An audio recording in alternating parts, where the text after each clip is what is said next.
Welcome to Your Voice Dorset Podcast. Today we're joined by Tom Hayes. Tom Hayes is the Labour MP for Bournemouth East. How are you doing, Tom? I'm good. I'm really good. It's recess from Parliament at the moment, which means over the summer I'm in Bournemouth every single day. Great. Which is lovely. It means I'm out twice daily knocking on doors, picking up people's issues, but it means I get to enjoy all of what Bournemouth has to offer every single day, and that's fantastic. Amazing. We've got some really good weather as well right now. Oh, yeah. I actually was with somebody yesterday who's been away to Italy, and they looked at me and said, "You've got a better time than I do," which canvassing can give you. That's the positives, of hitting the doors. And Absolutely. But speaking of that then, how did you get into politics in the first place? I don't really know is the answer. And that might sound like a bit of a silly answer, but I think I've just found my way into politics. I know why I'm in politics, which is that I grew up caring for two disabled people, my mum and dad. We just did not have very much money at all. And so that experience of having to support the people you love the most in the world from a very early age to navigate systems that just continually let them down burn in me that sense of injustice, that sense that it's just wrong. And I was very lucky because we had neighbours around us who were your kind of Auntie Julie and your Uncle John, and they weren't actually your auntie or your uncle, but they just would go the extra mile to help me out. I had teachers who would stay beyond the school day to make sure I had somewhere warm and safe to do my homework and learn. And I wouldn't be here if it weren't for the contributions they made. So that combination of feeling like it's just wrong and I owe it to people who helped me to get on in life is why I got into politics. We've actually got somebody with us in our office at the moment who's doing work experience. And I was asked by them, about politics and how did you get involved and how did you get to be selected as a candidate and as an MP? And I feel like when you're an MP, a lot of what you've done almost falls into the background. You do so many things that it's hard to keep track of everything. And so the process of becoming a candidate and being excited by the prospect of standing for Parliament isn't so clear in my mind. But what I do remember is being a charity chief exec, running mental health, domestic abuse and homelessness services, and also being a councillor, and just realising that my hands felt so tied up behind my back that I could do so little. But the demand for our services was rising and rising all the time. The need of the people I represented was overwhelming. And yet, time and again, they were being let down, just like my parents were. And I felt, again, that sense of injustice on an epic scale. And I just thought, if I can do anything positively to improve people's lives and I can help to make systems easier for people to navigate, if I can get support to the people who need it the most, I've got to step up. Incredible. Because before being an MP, you've been an MP since June in 2024. Before that, you were with Oxford City Council. I was the deputy leader of Oxford City Council and a councillor for 10 years. Incredible. So how have you found this first year of being an MP for Bournemouth? It goes back to what I was saying. Things happen so fast that being able to identify what change you want to achieve and being really single-minded about pursuing it feels to me the thing that I've learned the most over the last year, because there will be plenty of people who want to have coffee with you at Parliament to talk about their particular issue. Most of them are PR companies, most of them are lobbyists, and they're not going to be in the service of my constituents.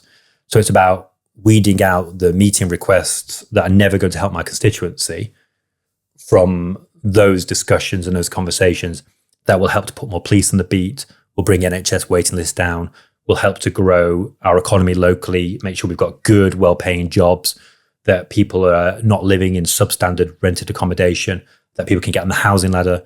There's so much to put right that staying laser focused is absolutely critical. And so for me, over the course of the first year, it's been about becoming really quite rigorous with how we spend our time, because the next 4 years are going to fly by.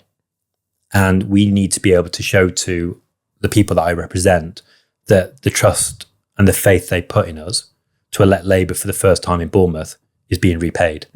That after 14 years of feeling so let down and seeing services hollowed out and our town frankly in decline, that things are starting to feel better. And that's particularly important because I feel like we're at a particular moment in our country's history where people feel less faith and confidence in the ability of politics to get things done. And we have to restore that faith. I guess one way you can restore faith is being active and doing things for the community. And you've been very active in the last year. We're recording in August, and right now Bournemouth, Christchurch and Poole Council is running a parking fine trial that you help to lobby for so that the council can charge much higher fines for illegal parking. Do you want to talk about how you help the council achieve that? Absolutely. I think there's a couple of things to kind of say first, which are it's significantly higher fines targeted at illegal and often dangerous parking. So people who would park on roundabouts because the previous fine level was so low, there was no disincentive to do otherwise. It's about making sure that residents who live along the seafront are not having their way of life frustrated. It's also, frankly, about recognising that what's been happening has been criminal. People have been parking illegally. And when the police or anybody turns a blind eye to that, all it does is to encourage a culture where yet more lawlessness can happen. And we already see in our society an effective decriminalisation of shoplifting under the Conservatives. Illegal speeding by e-bikes and e-scooters with the tampering that's happening of batteries and speed levels. So I want to be able to say to the people I represent, yes, I'm solving your immediate problem of dangerous and illegal parking, but it's part of a wider effort to just stamp down on that sense that as a society, we're slightly losing our way because people who play by the rules fairly are not being treated fairly, and people who will break the law by illegally parking and feel like they can get away with it won't any longer. And when I took that message to government, they were very, very enthusiastic about bringing forward these significantly higher parking fines so that they match what's happening in London. They recognised that it was very much about making sure that residents don't feel like their community, their way of life, their neighbourhood is being made unsafe, and somehow that those residents are being treated unfairly. Another policy area that you've been very involved and very passionate about concerns playgrounds and play areas. And you held a committee meeting, I think it was in January. Or why are you drawn to that issue? What compels you towards that issue? I'm drawn to the issue, not just because it's about making sure that children have opportunities to play on their doorstep. I mean, how ridiculous is it that we're in a situation where, because of the underfunding of councils, you've got councils allowing playgrounds to go to rack and ruin or closing them, which means that children have nowhere to go to safely play. How have we become that kind of a society? That's just fundamentally wrong. It's not just that it's wrong for people right now to be losing out on those play opportunities. It's actually really unfair that previous generations, including my own, could play in outdoors playgrounds, but today's generation can't. It's just absolutely wrong. So we held the first parliamentary debate on playgrounds in 7 years earlier this year in January, and it's the longest in 17 years. And the last playgrounds debate of that length was when there was an announcement of the first national play strategy by the last Labour government. So the fact that politicians haven't been talking about playgrounds explains a lot about why we're seeing them run down. And for me, it's not just about the injustice intergenerationally or the injustice that particularly affects younger people today. It's actually saying a lot about what we value in our society, because play is so important for developing children's ability to make friendships, for parents to sit on benches beside each other, at first strangers, but getting to know each other, sharing parenting tips, but then becoming friends, and those friendships lasting for decades. As a society, the playground is a place where so much of our community can happen. And I think that by closing those playgrounds, we sent the signal that community matters less, and we've taken away opportunities for communities to build. And if I can do anything as an MP in Bournemouth East in the next 4 years, that makes such a big difference to building community, giving children opportunities to thrive, and also makes our communities look better, it will be about introducing more play equipment into our playgrounds around our town. Well, we've talked about play equipment, we've talked about illegal parking. What are some of the other issues you think are facing Bournemouth and Dorset more generally? So the issues that come up that I'm focusing on are the issues that come up all the time in my mailbag, on the doorstep, in the community meetings that I go into. I think we're up to 11,800 pieces of casework having been tackled in the first year. I've put over 400 questions to ministers, and I've spoken over 140 times in parliamentary debates. And every time that I speak and every question I put will represent something that somebody's told me in the constituency. I make sure that I name particular residents who have raised issues with me so that they know their democracy is listening and reflecting what they say.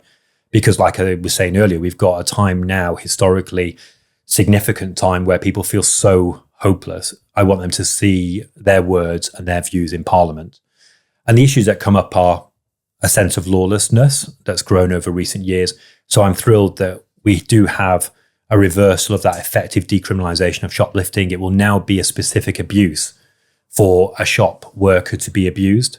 And I think that's really important. Having worked in the retail sector and the hospitality sector, to put myself through university, I know what it's like to stand in their shoes. And I want to make sure that everybody goes to work and comes home feeling safe and respected. It's also about the general crime that might be happening in our society. So having 40 additional police officers come into Dorset because people voted for Labour and they voted for Labour MPs to represent them makes a big difference. It's about recognising that our town has gone through significant decline. And so investing in new jobs in the green industries of the future, in the creative and art sector, in our finance hub, in our higher education sector too, so that people here don't have to move away to get on. They don't have to live with their mum and dad or their grandparents forever and ever in order to save up money for a house that they can never quite afford, but they've got a fair shot in life. Because when people have to move away or they are forced to live with their parents and grandparents longer than they want, that sends the wrong signal about what we prioritise as a society. I want a fairer society, I want a more just society, and I want everybody to be able to get on and have that higher quality of life that they deserve. And it's also about recognising that we need to build the homes of the future. We need to be building homes in Bournemouth and Christchurch and Poole, and we need to be making sure that people who are living in rented accommodation right now are not being forced to experience black mould because they've got exploitative and abusive landlords. It's about giving them the rights to actually demand better. You talked there about trying to represent your constituents in Westminster. How can people best get in contact with you? How can they speak to you? I feel like we're really, really visible and accessible, and very deliberately so. It's often the case that I'll be walking down the street and I'll just be stopped and somebody will talk to me.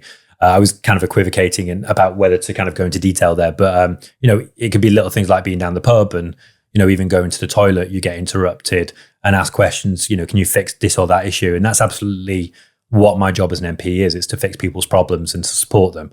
So I feel like people know me and they can stop me and we can have a chat.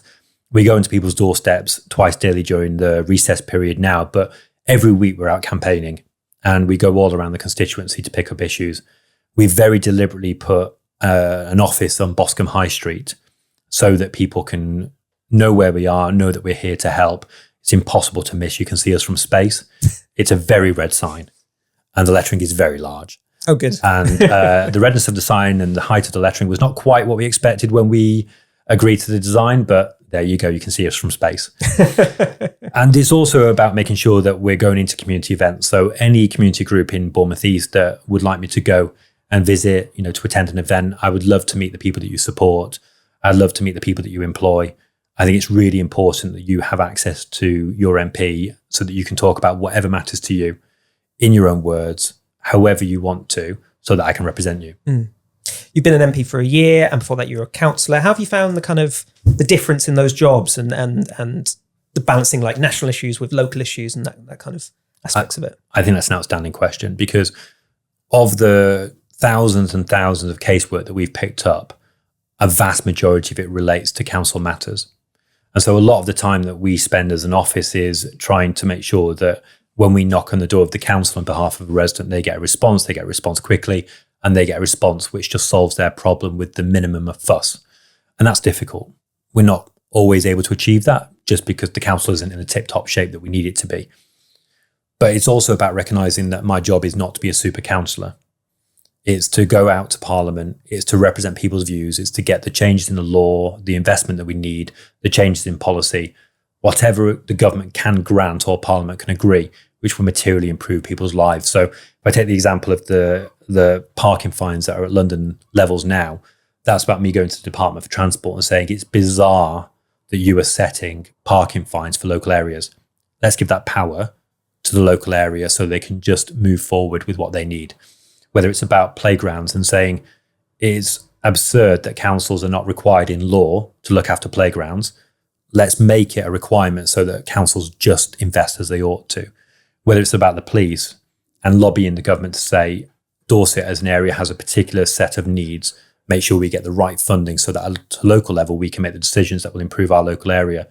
So taking into government and taking into Parliament that deep desire to have decisions taken at the right level to really respond to local need, but also realising that my job is not to be a super councillor, it's to give councillors the powers they need to do what they need to at a local level. Do you work very closely with BCP Council then? So I work really as closely as I possibly can with the council on a whole range of issues, just to make sure that people, when they raise concerns, are getting their representative knocking on the right door, that they understand why the council are doing things. And that's sometimes difficult for me because I may disagree with what the council's trying to achieve, but I still feel like it's my job to try and communicate and explain. And it's also about getting the money for the council so that it can solve its problems. Now, perhaps more contentiously, it's also been Labour's first year in power after 14 years in opposition. Perhaps the party came in and the public had maybe unrealistic expectations, or I don't know. But how do you think the first year has gone from your perspective? I think what I'd say is, to anybody who's listening or watching who's a Cherries fan, you have known the highs and the lows of football. You've seen the club go from the Great Escape to now being in a position last season where it was contesting for European football, and that doesn't happen overnight. And the same is true of the country. We, as a government, inherited an economy on its knees, public finances that were in a terrible state because of Liz Truss, and also public services that have just been hollowed out. And what people voted for was change, which meant an improvement in the quality of public services, being able to see your doctor or your dentist when you want to, having a teacher who has the time to look after your child's education needs, to make sure that public services really deliver. Also for our debt to be falling and for our public finances to be in a better state so that we're spending less on interest repayments than we presently are. And also to get growth back into an economy that has for a very long time been sluggish because the decisions that needed to be taken around investment were not happening. And I think on those fronts, you're seeing significant progress. So the government have now invested over 113 billion in very large infrastructure projects that will unlock significant growth in the view of the OBR. The government have also moved forward with some adjustments to how it calculates its priorities, which means that we're seeing significant projects that deserve funding finally getting that funding. We've got record levels of money going into the NHS, which means that we're seeing NHS waiting lists falling by 6,000 locally and significantly by hundreds of thousands nationally. And we're also seeing a situation with the public finances where, given very little room by the Conservatives in order to set budgets, we're still sitting within the headroom that's available to us while interest rates are coming down for the country for the fifth time in a row. And we're working to get inflation under control too. So it's a difficult inheritance. Everyone's putting their shoulders to the wheel, and we're working on behalf of the public and in the service of the national interest to make things better. Now, of course, have there been stumbles?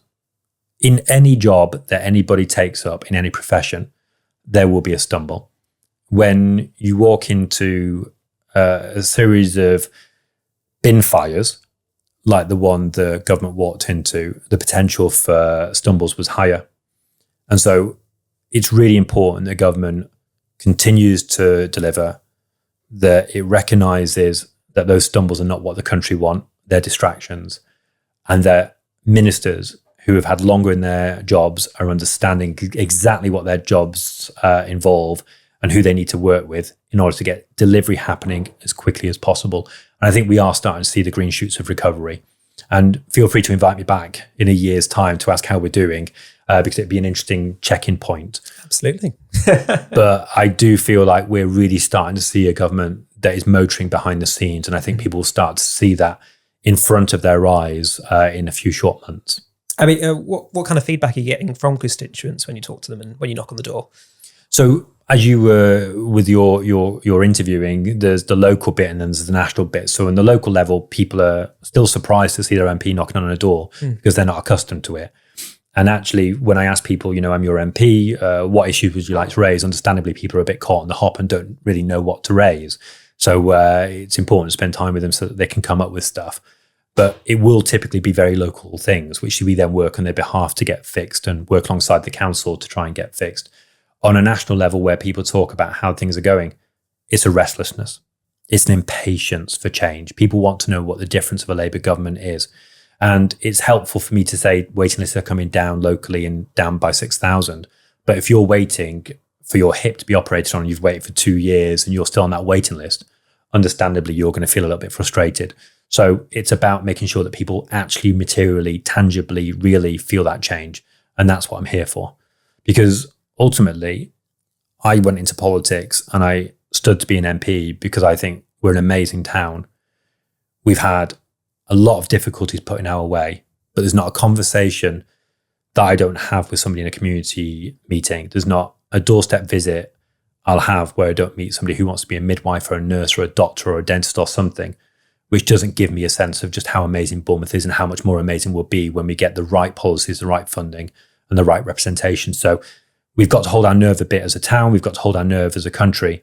We're facing difficult headwinds from Trump and from further afield. But I think what we do really well as Brits is hold our nerve. And if we do that, we're going to come good. That's great. You're currently a backbencher. If you were invited for a government role, do you have any departments you'd really like to work in? What would be your dream department role? I'm really not even focused on that. Okay. I'm focused on what is right for the town. By going out as often as I am, I'm saying to people, I'm here, I'm visible, I'm present. The only way I could ever do anything like that would be if it made the work that I'm doing at the moment completely feasible. I could never take a national role, which would compromise my ability to be the representative that I want to be locally. Because ultimately, Bournemouth residents want their MP to be visible and accessible. I've not taken a foreign trip as an MP because there's too much to fix locally, and it would be a diversion of my time. I would never, ever take a second job because the job of MP is not just full-time, it's more than full-time. And when you've got so many problems to put right and people don't want to hear you talking about the problems understandably, they want to see the change, they want to see you working hard for them. I would never want to do anything that distracts from that. That's fantastic to hear. My last question, Tom, this is something we ask all our interviewees. What does Dorset mean to you? What does Dorset mean to me? It's a really good question. Partly because my instinct is to burrow into just Bournemouth. Well, you can say Bournemouth. What does Bournemouth mean to you? What does Bournemouth mean to me? From our editorial, we just count it all as Dorset. Yeah. Dorset is beautiful. There's stunning scenery, wonderful people. But for me, I think it goes to the question you were asking earlier. Almost focusing too much away from Bournemouth feels hard for me. I'm looking at what are people in Muscliffe and Stratton Park and Charminster and Moordown and Queen's Park and Littledown and Iford and Tutton and Boscombe and Folkestone. And I'm going to stop there because I will name every single area and that's going to chew up your time. But what are they focusing on? I'm looking at individual roads. I'm looking at individuals in those roads. I'm so laser focused on what people want locally. I've got maps in my office where I've got, highlighter illuminating particular things. Unless you have that focus, it's hard to do your job as an MP in the face of so many difficulties. So I'm just very glad we've got a collection of very good Dorset MPs who can think of that as a whole with me. I'm very much focused on my constituency. Excellent. Thank you very much, Tom. And hopefully we'll have you back on in a year's time. I committed to in a year's time. I'm obliged. Absolutely. Thank you very much. Thank you for listening.